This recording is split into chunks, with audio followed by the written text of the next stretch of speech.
칠흑 같은 어둠이 구중궁궐의 기와지붕을 무겁게 짓누르고 있었고 시린 밤바람만이 앙상한 나뭇가지를 흔들며 기괴한 비명을 질러대던 축시 무렵이었다. 그 소름 끼치는 정막을 깨고 들려온 것은 사람의 것이라고는 믿기 힘든 마치 지옥의 밑바닥에서 기어 올라온 듯한 처절한 곡소리였다. 으흐흐흐 꺼내 줘 제발. 우물가에 몸을 숨긴 친박 나인 서인은 그 소리가 귓가에 닿는 순간 심장이 찢는 듯한 공포에 사로잡혀 입을 틀어막았다. 등줄기를 타고 흘러내리는 식은땀이 마치 차가운 진해가 기어가는 것처럼 끔찍하게 느껴졌고 다리는 사시나무 떨듯 제멋대로 후들거려 감히 한 발짝도 떼지 못하고 있었다. 저주받은 우물이라 불리며 10년 넘게 폐쇄된 이곳. 사람의 발길이 끊겨 자풀만이 무성한 이 음습한 후원에 오직 서인만이 홀로 서서 그 끔찍한 원혼의 절규를 마주하고 있었던 것이다. 서인의 눈동자는 공포로 확장되어 터질 듯했고 떨리는 손끝은 옷자락을 하얗게 질리도록 움켜쥐고 있었으나 그녀는 도망칠 수 없었다. 귓전을 때리는 저 애처롭고도 원망 섞인 목소리의 주인이 누구인지 뼈저리게 알 것만 같은 불길한 예감이 그녀의 발목을 잡고 놓아주지 않았기 때문이다. 불과 사흘 전 흔적도 없이 사라져버린 자신의 둘도 없는 벗. 월아의 목소리와 너무나도 닮아 있었다. 월아야, 설마 네가 정말 네가 그 차가운 물속에 있는 것이냐. 서인은 차마 입 밖으로 내지 못한 말을 속으로 삼키며 캄캄한 어둠 속에서 입을 벌리고 있는 우물의 아가리를 향해 시선을 고정했다. 우물 주위에는 썩은 낙엽 냄새와 비릿한 물이끼 냄새가 뒤섞여 코를 찔렀고 그 역겨운 악취는 마치 죽음 그 자체의 냄새인 양서인의 폐부 깊숙이 스며들었다. 궁궐 안에는 이미 흉흉한 소문이 독버섯처럼 퍼지고 있었는데 밤마다 후원 우물가에서 머리를 풀어헤친 귀신이 나타나 지나가는 나인들을 홀려 물속으로 끌고 들어간다는 괴담이었다. 상궁들은 입을 모아 헛소문이라 일축하며 엄히 단속하였으나 밤마다 들려오는 정체불명의 울음소리까지 막을 수는 없었다. 서인은 그 소문이 단순한 헛소리가 아님을 지금 자신의 귀로 똑똑히 확인하고 있는 셈이었으나 두려움보다는 월아를 찾아야 한다는 절박함이 앞섰다. 그녀는 바들거리는 몸을 억지로 일으켜 세우며 자풀을 헤치고 우물 난간으로 아주 천천히 마치 죄인이 처형대로 걸어가듯 다가갔다. 발밑에서 바스락거리는 마른 낙엽 소리가 마치 천둥 소리처럼 크게 들려 혹여 술라군에게 들키지는 않을까 하는 조바심에 심장이 터질 것만 같았다. 기억을 되살려보면 월아가 사라지기 전날 밤의 일들은 모든 것이 기이하고 불길한 징조투성이었다. 평소 밝고 명랑하던 월아가 며칠 전부터 안색이 창백해지고 바늘을 쥔 손을 심하게 떨며 침방의 구석진 곳에서 혼자 중얼거리는 모습이 자주 목격되었다. 서인이 걱정스런 마음에 다가가 무슨 일이냐고 물었을 때 월아는 마치 귀신이라도 본 사람처럼 동공이 풀린 채 서인의 소매를 붙잡고 이렇게 속삭였었다. 서인아, 내가 보지 말아야 할 것을 보았다. 이 궁궐에는 산 사람보다 더 무서운 것이 살고 있어. 그 당시 서인은 월아가 과로로 인해 헛것을 본 것이라 치부하며 대수롭지 않게 넘겼으나 지금 돌이켜보면 그것은 월아가 남긴 마지막 구조 요청이자 유언과도 같은 말이었다. 그날 밤 월아는 침방에 술을 놓다 말고 잠시 바람을 쐬러 나가겠다며 문을 나섰고 그것이 서인이 본 월아의 마지막 뒷모습이었다. 우물 난간은 세월의 때가 묻어 미끄럽고 차가웠으며 서인은 조심스레 손을 뻗어 그 차가운 돌의 감촉을 느꼈다. 우물 안은 빛 한 점 들지 않는 심연 그 자체였고 깊이를 가늠할 수 없는 어둠 속에서는 쇳새거리는 바람 소리가 마치 원혼들이 서로의 이름을 부르는 소리처럼 기괴하게 울려 퍼지고 있었다. 서인은 품속에서 미리 준비해온 작은 초롱을 꺼내 떨리는 손으로 불을 붙이려 했으나 거센 바람이 심수를 부리듯 자꾸만 불씨를 꺼뜨렸다. 몇 번의 시도 끝에 간신히 작은 불꽃이 피어올랐고 그 미약한 빛은 우물 안에 짙은 어둠을 아주 조금 밀어낼 뿐이었지만 서인에게는 유일한 희망이자 용기의 원천이었다. 그녀는 숨을 죽이고 초롱을 우물 안쪽으로 깊숙이 들이밀며 떨리는 목소리로 나직하게 불렀다. 월아야, 거기 있느냐? 대답 대신 돌아온 것은 우물벽을 타고 올라오는 서늘한 냉기뿐이었고 그 냉기는 서인의 옷깃을 파고들어 살길을 에이는 듯한 고통을 주었다. 하지만 서인은 포기하지 않고 더욱 몸을 숙여 우물 안을 살폈는데 그때 미약한 초롱불 빛에 반사되어 무언가 반짝이는 것이 눈에 들어왔다. 그것은 우물 중간쯤 튀어나온 돌출된 돌틈에 위태롭게 걸려있는 물건이었다. 서인은 눈을 가늘게 뜨고 그것을 자세히 들여다보았고 이내 그 정체를 확인하는 순간 다리에 힘이 풀려 주저앉을 뻔했다.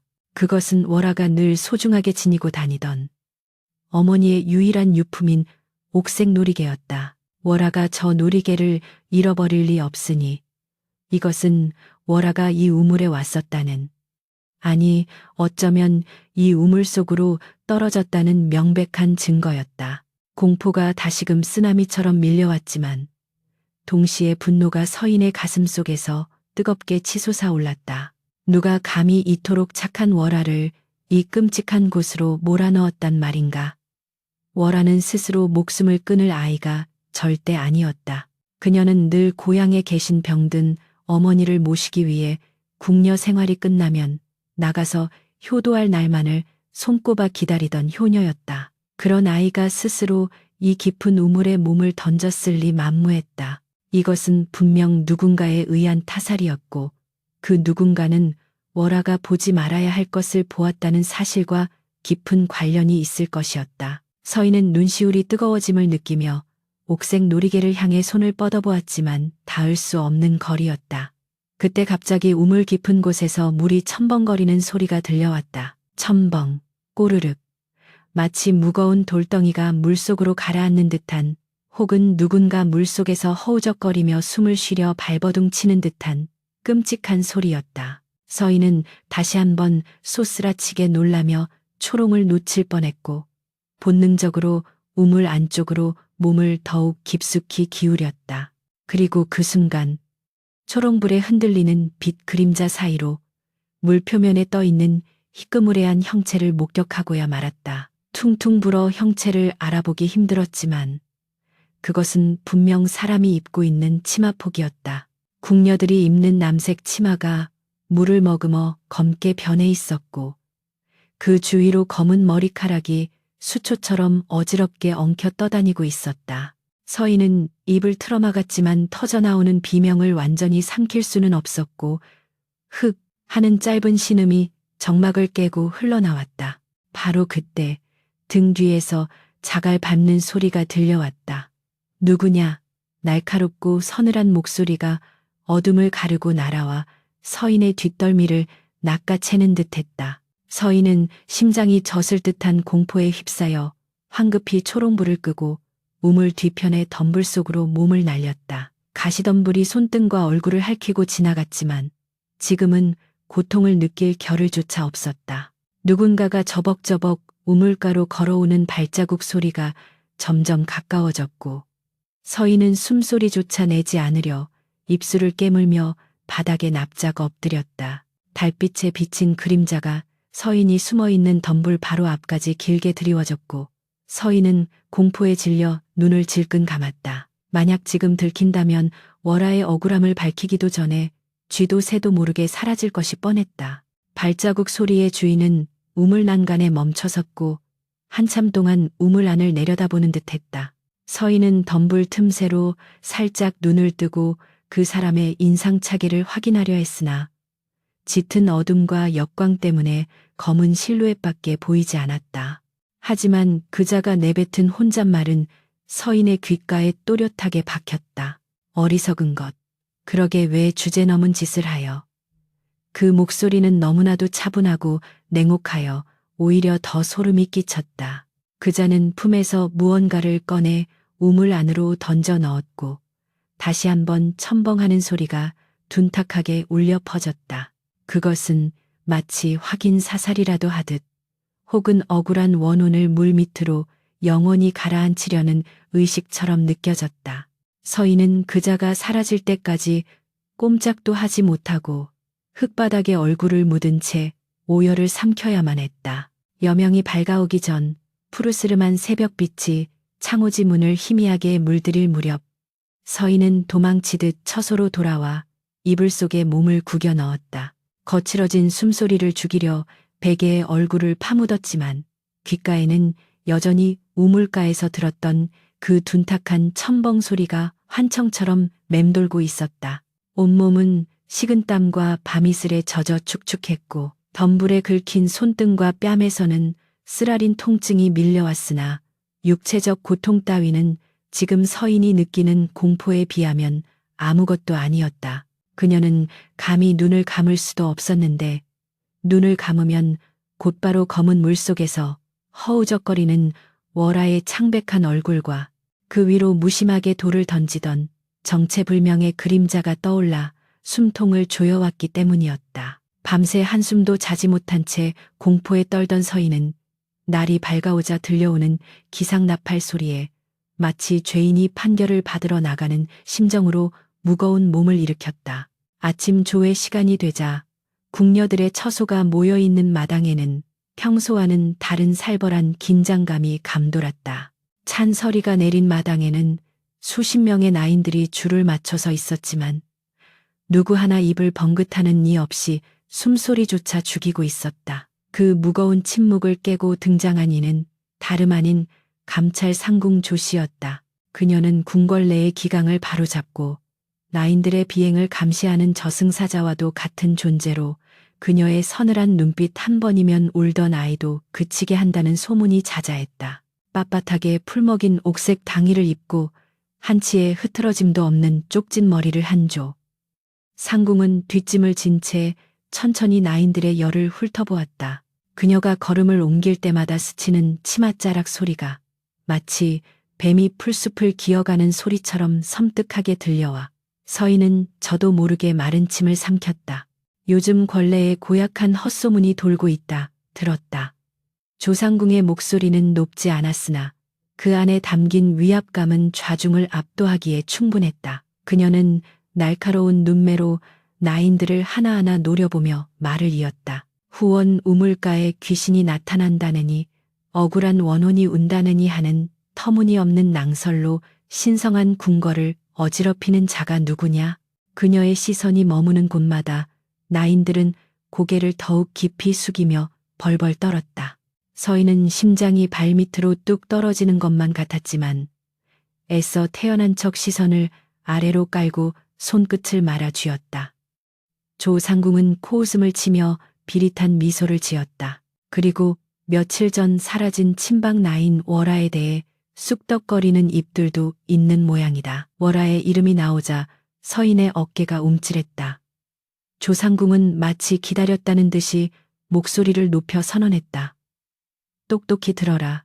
월아는 억울하게 사라진 것이 아니라 왕실의 귀한 물건에 손을 대고 그 죄가 드러날까 두려워 야반도주한 파렴치한 죄인이다. 서인은 그 말을 듣는 순간 피가 거꾸로 솟는 듯한 분노를 느꼈다. 월아는 남의 물건에 손을 댈 아이가 결코 아니었다.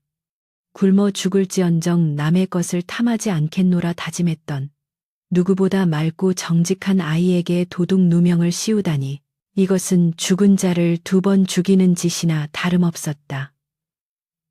당장이라도 뛰쳐나가 그것은 거짓입니다. 라고 외치고 싶었으나 서인은 입술을 꽉 깨물어 피맛을 보며 참아냈다.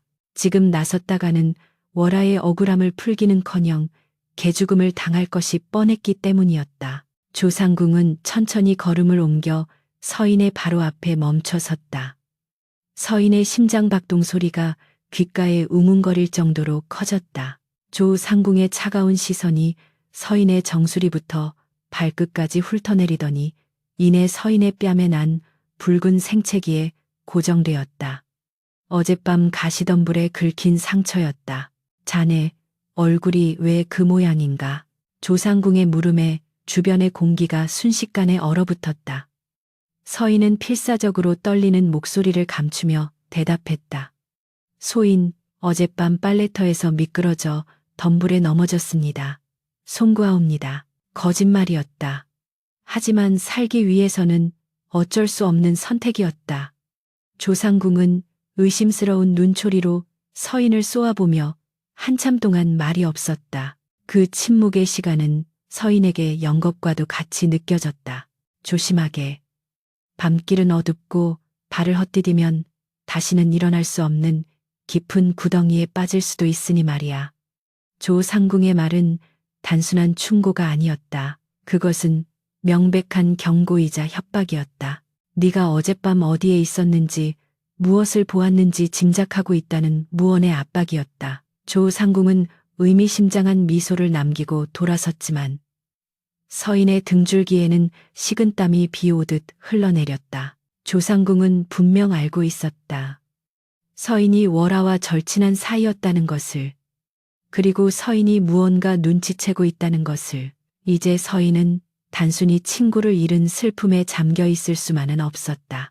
그녀 자신이 사냥감으로 지목되었음을 본능적으로 깨달았기 때문이었다. 조회가 끝나고 각자의 처소로 흩어지는 나인들의 시선은 싸늘했다. 월하가 도둑으로 몰려 도망쳤다는 조상궁의 발표 이후 나인들은 서인을 마치 전염병 환자 보듯 피했다. 평소 친하게 지내던 동무들조차 서인과 눈을 마주치려 하지 않았고 수군거리는 소리가 등 뒤에서 따갑게 꽂혔다. 월하랑 단짝이더니 쟤도 한패 아니야? 가까이 하지 마. 괜히 불똥 튈라. 고립무원. 궁궐이라는 거대한 감옥 안에서 서인은 철저하게 혼자가 되었다. 억울함과 서러움이 복받쳐 올랐지만 서인은 눈물을 보이지 않았다. 지금 우는 것은 패배를 인정하는 꼴이었다. 그녀는 입술을 굳게 다물고 침방으로 향했다. 바늘의 실을 꿰어야 했고 아무 일도 없었다는 듯 일상을 연기해야 했다. 침방의 하루는 고요하지만 치열했다. 비단 위를 수놓는 바늘 끝에 온 신경을 집중해야 했지만 서인의 머릿속은 온통 지난밤의 기억으로 어지러웠다. 월하의 빈자리는 너무나 컸다. 맞은편 자리에 앉아 늘 환하게 웃으며 술을 놓던 월하의 모습이 아른거려 서인은 몇 번이나 바늘에 손가락을 찔렸다. 붉은 피가 하얀 비단 위에 꽃잎처럼 번져나갔다. 서인은 얼른 손가락을 입에 물고 주위를 살폈다. 다행히 아무도 눈치채지 못한 듯했다. 그때 창밖으로 누군가의 그림자가 슥 지나가는 것이 느껴졌다. 서인은 황급히 고개를 들어 밖을 내다보았지만 바람에 흔들리는 대나무 그림자뿐이었다. 하지만 서인은 알 수 있었다. 누군가가 자신을 감시하고 있다는 것을. 해가 지고 어둠이 깔리자 궁궐은 다시 거대한 괴물의 아가리처럼 변해갔다. 서인은 밀린 일을 핑계로 침방에 홀로 남았다. 모두가 돌아간 텅 빈 방 안 촛불 하나에 의지해 앉아있던 서인은 품속에서 꼬깃꼬깃해진 종이 한 장을 꺼냈다. 그것은 월하가 사라지기 며칠 전 서인에게 몰래 건네주었던 쪽지였다. 당시에는 그저 수놓을 도안에 대한 이야기인 줄 알고 대수롭지 않게 여겼으나 지금 생각해보니 그것은 월하가 남긴 암호일지도 모른다는 생각이 들었다. 쪽지에는 알 수 없는 꽃무늬와 함께 우물정진자가 희미하게 그려져 있었다. 서인의 손이 떨려왔다. 월하는 이미 자신의 운명을 예감하고 있었던 것일까? 우물, 모든 비극의 시작이자 끝인 그곳을 월하는 지목하고 있었다. 그 순간 문 밖에서 드르륵 하는 소리와 함께 문이 아주 조금 열렸다. 바람 탓이라기엔 너무나 인위적인 움직임이었다. 서인은 숨을 멈추고 문 쪽을 노려보았다. 문틈 사이로 번뜩이는 눈동자 하나가 서인을 응시하고 있었다. 소름 끼치도록 차갑고 감정이 없는 그 눈동자는 분명 조상궁의 측근인 어린 나인의 것이었다. 감시가 시작된 것이다. 서인은 짐짓 모른 척하며 다시 바느질에 열중하는 척했지만 등 뒤가 서늘해지는 것은 막을 수 없었다. 그들은 서인이 무엇을 알고 있는지, 어떤 행동을 할지 지켜보고 있었다. 만약 서인이 조금이라도 허튼 짓을 한다면 월화처럼 쥐도 새도 모르게 사라질 것이 분명했다. 두려움이 목까지 차올랐지만 역설적으로 그 두려움은 서인의 오기를 자극했다. 이대로 당하고만 있을 수는 없었다. 월화를 저 차가운 우물 속에 버려두고 자신만 살겠다고 입을 다무는 것은 짐승이나 할 짓이었다. 게다가 저들이 자신을 감시한다는 것은 서인이 진실에 접근하는 것을 두려워한다는 반증이기도 했다. 조상궁이 감추려 하는 것, 월화를 죽음으로 몰고 간 그 비밀이 무엇이든 간에 그것은 엄청난 파괴력을 가진 진실임이 틀림없었다. 서인은 바늘을 쥔 손에 힘을 주었다. 이제 그녀에게 남은 길은 하나뿐이었다. 앉아서 죽음을 기다리느니 목숨을 걸고 진실을 파헤쳐 친구의 원한을 갚는 것. 그것만이 이 지옥 같은 궁궐에서 서인이 살아남을 수 있는 유일한 이유이자 방법이었다. 밤이 깊어질수록 궁궐의 정막은 깊어만 갔고 멀리서 들려오는 부엉이 울음소리가 구슬프게 메아리쳤다. 서인은 촛불을 끄고 어둠 속에 몸을 숨겼다. 이제부터는 싸움이었다. 보이지 않는 거대한 권력과의 싸움, 그리고 자기 자신 안의 공포와의 싸움. 서인은 어둠 속에서 눈을 번뜩이며 다짐했다. 반드시 찾아내리라. 월화가 남긴 마지막 단서를. 그리고 조상궁이 그토록 감추고 싶어하는 추악한 비밀을. 내일 밤 다시 그 금지된 우물가로 가야만 했다. 설령 그곳이 자신의 무덤이 된다 할지라도 서인은 더 이상 물러설 곳이 없었다. 밖에서 들려오는 술라군의 발자국 소리가 점점 멀어지고 있었지만 서인의 심장 박동 소리는 전쟁터의 북소리처럼 더욱 거세게 울리고 있었다. 달빛조차 구름 뒤로 숨어버려 한치 앞을 분간할 수 없는 구름밤. 궁궐은 거대한 짐승의 뱃속처럼 깊고 어두운 침묵에 잠겨 있었다. 서인은 얇은 이불 속에서 숨을 죽인 채 문 밖을 지키고 있을 감시자의 동태를 살피느라 온 신경을 곤두세웠다. 문틈으로 새어 들어오던 희미한 인기척이 사라지고 이내 규칙적인 코골이 소리가 들려오기까지는 억겁의 시간이 흐른 듯했다. 조상궁이 심어놓은 어린 나인이 깊은 잠에 빠진 것을 확인한 서인은 마치 고양이처럼 소리 없이 이불을 걷어내고 몸을 일으켰다. 오늘 밤이 아니면 기회는 영영 오지 않을지도 모른다는 절박함이 공포를 짓눌렀다. 서인은 검은 장옷을 머리끝까지 뒤집어쓰고 문창호지 틈으로 미리 봐두었던 뒷문을 향해 발걸음을 옮겼다. 발바닥에 닿는 마룻바닥의 냉기가 전신으로 퍼져나갔지만 그녀의 가슴 속에서는 뜨거운 불덩이가 이글거리고 있었다. 후원으로 향하는 길은 멀고도 험했는데 곳곳에 배치된 술라군들의 횃불이 어둠 속에서 춤추는 도깨비불처럼 일렁거렸다. 서인은 담벼락 그림자에 몸을 바짝 붙이고 술라군의 발자국 소리가 멀어질 때마다 짧은 숨을 몰아쉬며 조금씩 앞으로 나아갔다. 밤바람이 스칠 때마다 나뭇잎들이 서걱거리는 소리가 마치 가지 마라. 가면 죽는다라고 속삭이는 듯하여 등골이 오싹해졌으나 서인은 입술을 깨물어 피맛을 보며 마음을 다잡았다. 월화의 억울한 죽음을 밝히지 못하고 비겁하게 사느니 차라리 친구 곁으로 가는 것이 낫다는 비장한 각오가 그녀의 발걸음을 재촉했다. 마침내 저 멀리 금지된 우물의 낡은 난간이 어둠 속에서 희미한 윤곽을 드러내자 서인의 심장은 터질 듯이 요동치기 시작했다.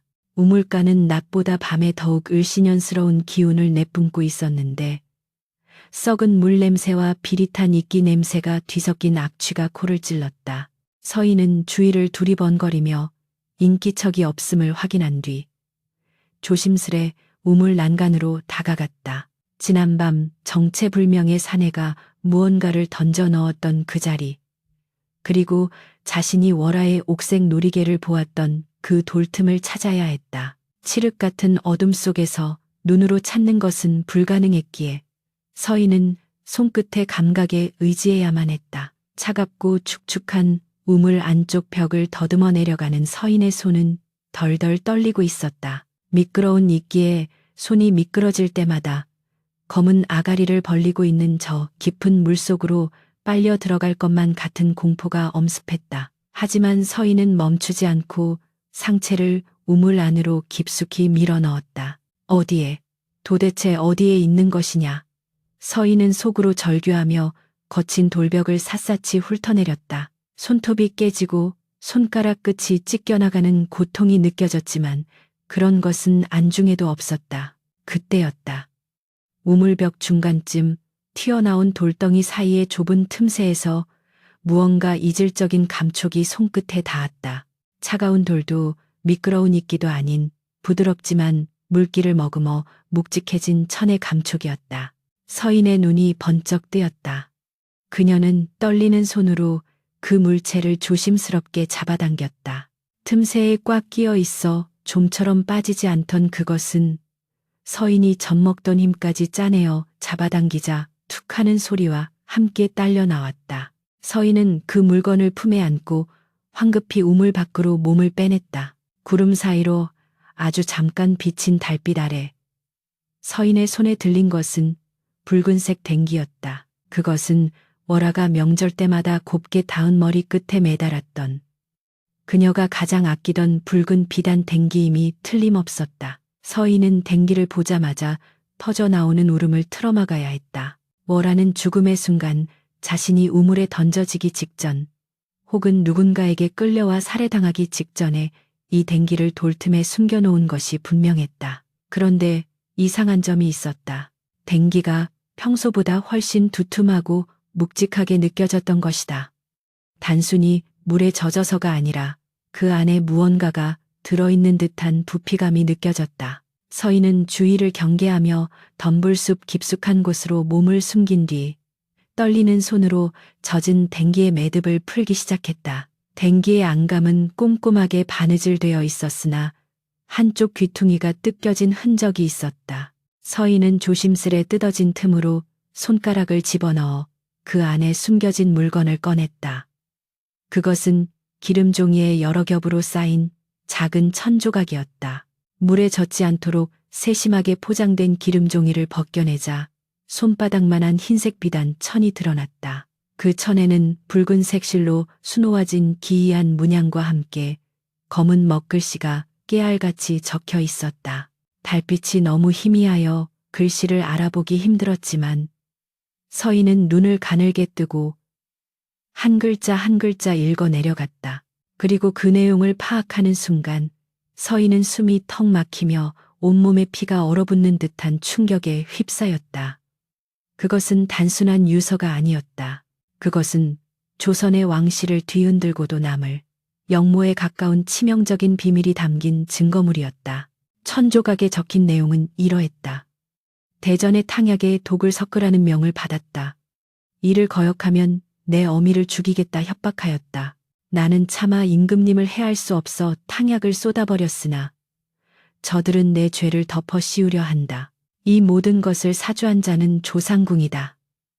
글씨는 공포에 질려 쓴 듯 삐뚤빼뚤했으나 그 내용은 명백하고도 참혹했다. 월화는 억울하게 도둑 누명을 쓴 것이 아니었다. 그녀는 왕을 독살하려는 세력의 음모를 알게 되었고 그들의 협박에 불응하다가 입막음을 당해 살해된 것이었다. 그리고 그 배후에는 서인이 짐작했던 대로 감찰 상궁조 씨가 있었다. 서인의 손이 부들부들 떨렸다. 이것은 단순히 한 궁녀의 억울한 죽음이 아니라 나라의 운명이 걸린 거대한 사건이었다.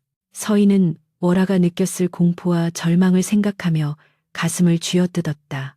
그 착하고 여린 아이가 홀로 감당해야 했을 무게가 얼마나 무거웠을지 상상조차 되지 않았다. 월화는 죽는 순간까지도 이 진실을 알리기 위해 자신의 목숨과 맞바꾼 증거를 이 차가운 우물 돌틈에 숨겨놓았던 것이다. 월화야, 네가 이 나라를 구하려 했구나. 네가 의로운 마음으로 임금님을 지켰구나. 서인은 댕기를 가슴에 품고 오열했다. 소리내어 울 수도 없는 처지가 원망스러웠지만 지금은 슬픔에 잠겨 있을 때가 아니었다. 이 증거가 발각된다면 서인 또한 월화와 같은 운명을 맞이하게 될 것이 뻔했다. 아니, 서인뿐만 아니라 그녀의 가족까지도 멸문지화를 당할 수 있는 엄청난 일이었다. 하지만 동시에 서인의 눈빛은 전과는 다르게 변해가고 있었다. 두려움으로 가득 찼던 눈동자에는 이제 서리빨 같은 도끼와 결기가 서려 있었다. 이 증거만 있다면 저 오만방자한 조상궁의 가면을 벗기고 그녀를 파멸시킬 수 있었다. 월하의 원한을 갚고 더 나아가 위기에 처한 임금을 구할 수 있는 유일한 열쇠가 지금 서인의 손안에 있었다. 문제는 이 증거를 어떻게 활용하느냐였다. 조상궁은 권례의 권력을 쥐고 흔드는 실세였고 그녀의 뒤에는 더 큰 배후 세력이 있을지도 몰랐다. 섣불리 움직였다가는 계란으로 바위치기가 될 것이었다. 서인은 차가운 밤바람을 맞으며 머리를 식히고 빠르게 계략을 짜내기 시작했다. 힘으로 맞설 수 없다면 지혜로 맞서야 했고 정면 돌파가 불가능하다면 적의 허를 찌르는 기습이 필요했다. 먼동이 트기 전 서인은 흔적을 지우고 다시 처소로 돌아와야 했다. 돌아오는 길 서인은 품속의 댕기를 만지작거리며 생각에 잠겼다. 이 비밀을 누구에게 전해야 하는가? 승정원, 의금부, 아니 권례의 관료들 중 누가 조상궁의 편인지 알 수 없는 노릇이었다. 잘못 전달했다가는 오히려 그들의 손에 증거를 넘겨주고 제 발로 호랑이 굴로 들어가는 꼴이 될 수 있었다. 믿을 수 있는 사람은 오직 한 사람, 바로 이 음모의 표적이 된 임금, 주상 전하뿐이었다. 하지만 일개 친박 나인이 감히 용안을 뵙고 고한다는 것은 하늘의 별 따기보다 어려운 일이었다. 서인은 댕기를 쥔 손에 힘을 주었다. 직접 전할 수 없다면 전하께서 스스로 보게 만들어야 했다. 처소에 도착한 서인은 젖은 옷을 갈아입고 댕기를 자신의 배가리기에 깊숙이 숨겼다. 심장은 여전히 쿵쿵거렸지만 마음은 이상하리만큼 차분해져 있었다. 그녀는 거울 속에 비친 자신의 얼굴을 들여다보았다. 며칠 사이 수척해진 얼굴이었지만 눈빛만은 살아있었다. 조상궁, 기다리십시오. 내 벗의 핏값을 반드시 치르게 해줄 테니. 서인은 나직하게 맹세했다.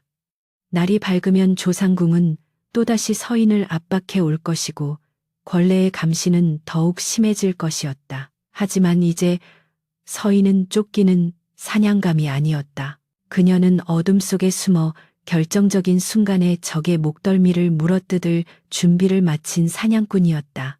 그날 오후 권례에는 왕이 며칠 뒤 야행을 나설 것이라는 소문이 돌기 시작했다. 답답한 심사를 달래기 위해 후원을 거닐며 달구경을 하겠다는 것이었다. 서인은 그 소식을 듣는 순간 이것이 하늘이 준 기회임을 직감했다. 왕이 지나가는 길목, 그곳이 바로 승부처였다. 서인은 침방구석에 앉아 월하의 붉은 댕기를 꺼내 꼼꼼하게 다시 묶었다. 그리고 댕기 끝에 눈에 잘 띄는 금실로 작은 수를 놓기 시작했다. 그것은 왕만이 알아볼 수 있는 혹은 왕의 호기심을 자극할 수 있는 은밀한 표식이었다. 바늘이 비단을 뚫고 지나갈 때마다 서인의 결의는 더욱 단단해졌다. 다가오는 야행의 밤, 달빛 아래에서 모든 진실이 드러날 것이었다. 핏빛 댕기가 불러올 파란을 예고하듯 서쪽 하늘이 붉게 물들어가고 있었다. 보름달이 차올라 궁궐의 밤을 대낮처럼 환하게 비추고 있었지만 서인의 마음속에는 여전히 칠흑 같은 어둠이 도사리고 있었다. 왕의 야행이 예정된 시각, 후원으로 향하는 길목에는 이미 엄숙한 정적이 감돌고 있었다. 서인은 담장 모퉁이, 그림자가 가장 짙게 드리워진 곳에 몸을 숨긴 채 쿵쿵거리는 심장을 억누르고 있었다. 손에 쥐어진 붉은 댕기는 땀으로 축축하게 젖어 있었고 그 안에 담긴 진실의 무게는 마치 천근만근의 바위처럼 그녀의 손목을 짓눌렀다. 저 멀리서 은은한 옥피리 소리와 함께 수십 개의 청사초롱이 줄지어 다가오는 것이 보였다. 임금의 행차였다. 호위무사들의 발자국 소리가 규칙적으로 울려 퍼질 때마다 서인의 호흡은 더욱 가빠졌으나 그녀의 눈빛만은 흔들림 없이 다가오는 불빛을 응시하고 있었다. 이것은 도박이었다. 실패하면 목이 달아날 것이요. 성공한다 해도 그 끝이 어떨지 장담할 수 없는 생명을 건 단 한 번의 승부수였다. 행렬이 서인이 숨어 있는 지점에 가까워지자 그녀는 숨을 멈추고 타이밍을 계산했다. 가장 앞에서 길을 밝히는 내관이 지나가고 그 뒤를 호위무사들이 따랐으며 마침내 붉은 골룡포를 입은 임금의 모습이 달빛 아래 드러났다. 임금은 깊은 수심에 잠긴 듯 미간을 찌푸린 채 땅을 보며 걷고 있었다. 바로 지금이었다. 서인은 떨리는 손으로 품에 안고 있던 붉은 댕기를 꺼내 임금이 발을 내디딜 바로 앞 지점을 향해 소리 없이 던졌다. 툭 하는 둔탁한 소리와 함께 붉은 비단 댕기가 하얀 흙길 위에 떨어졌다. 밤의 정적 속에서 그 작은 소리는 마치 천둥 소리처럼 크게 울렸다. 멈추어라. 호위 대장의 날카로운 외침과 함께 행렬이 일제히 멈춰섰다. 무사들이 순식간에 칼을 뽑아들고 주위를 경계하며 임금을 에워쌌다. 무엇이냐, 자객이냐? 긴박한 외침이 오가는 가운데 임금은 무사들을 제지하며 손을 들어 올렸다. 그의 시선은 바닥에 떨어진 붉은 물체에 고정되어 있었다. 달빛을 받아 선명하게 빛나는 붉은 댕기, 그리고 그 끝에 수놓아진 금색의 우물 정징, 자. 임금은 미간을 좁히며 천천히 다가가 댕기를 집어들었다. 내관이 위험하다며 만류했으나 임금은 기이한 예감에 사로잡혀 있었다. 댕기의 묵직한 무게감과 그 안에서 느껴지는 종이의 바스락거림이 심상치 않았기 때문이었다. 임금은 떨리는 손으로 댕기 속에 숨겨진 천조각을 꺼내 펼쳤다. 달빛에 비친 깨알 같은 글씨를 읽어내려가는 임금의 표정이 순식간에 경악과 분노로 일그러졌다. 이것이 사실이란 말이냐?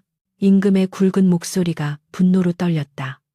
그는 주위를 둘러보며 소리쳤다. 이 댕기를 던진 자가 누구냐? 당장 나와서 이 글의 진위 여부를 고하라. 그 호령은 마치 산천을 뒤흔드는 호랑이의 포효와도 같았다. 서인은 숨어있던 덤불 속에서 기어나와 바닥에 납작 엎드렸다.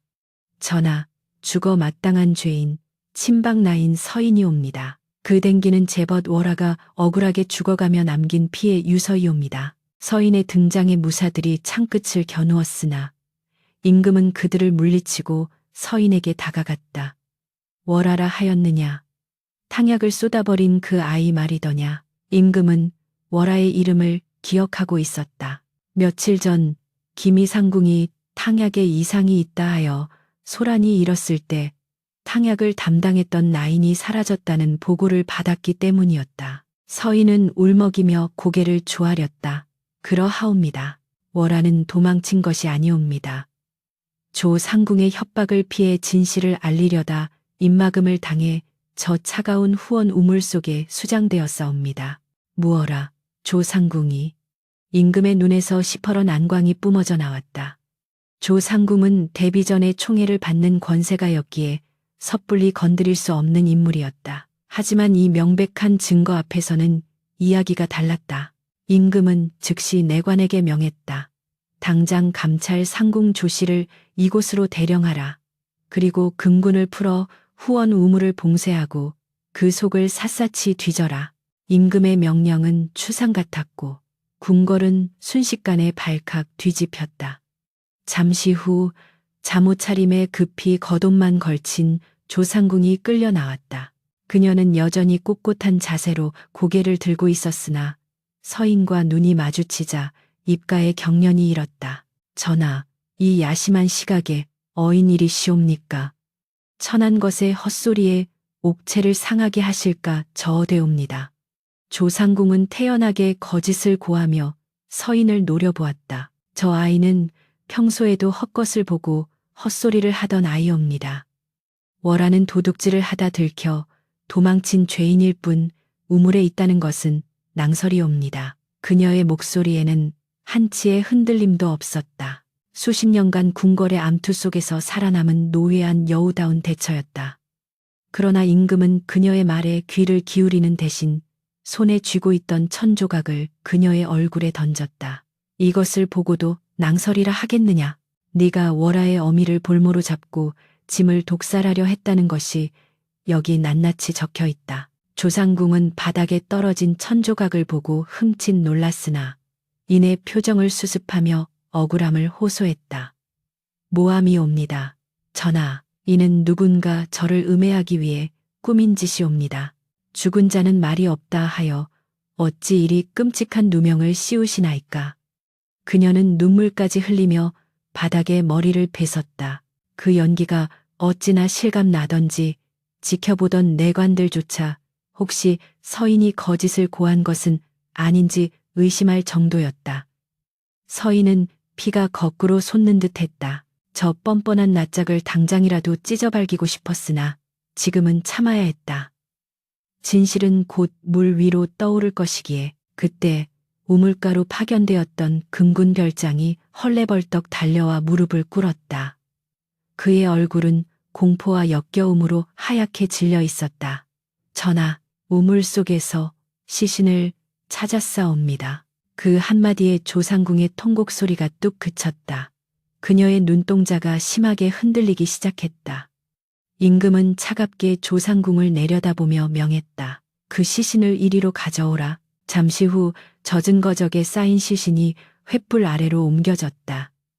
썩는 냄새가 진동하여 모두가 코를 막았지만 서인은 비틀거리며 시신 곁으로 다가갔다. 물에 불어터진 얼굴, 엉겨붙은 머리카락.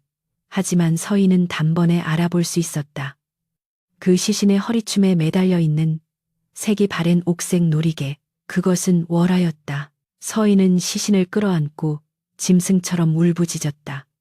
월하야, 월하야. 이제야 널 찾았구나. 이 차가운 곳에서 얼마나 춥고 무서웠느냐. 서인의 절규는 듣는 이들의 가슴을 후벼 팠다. 임금은 참혹한 시신의 모습에 고개를 돌리며 치밀어 오르는 분노를 삼켰다. 그리고 시신의 발목을 확인했다.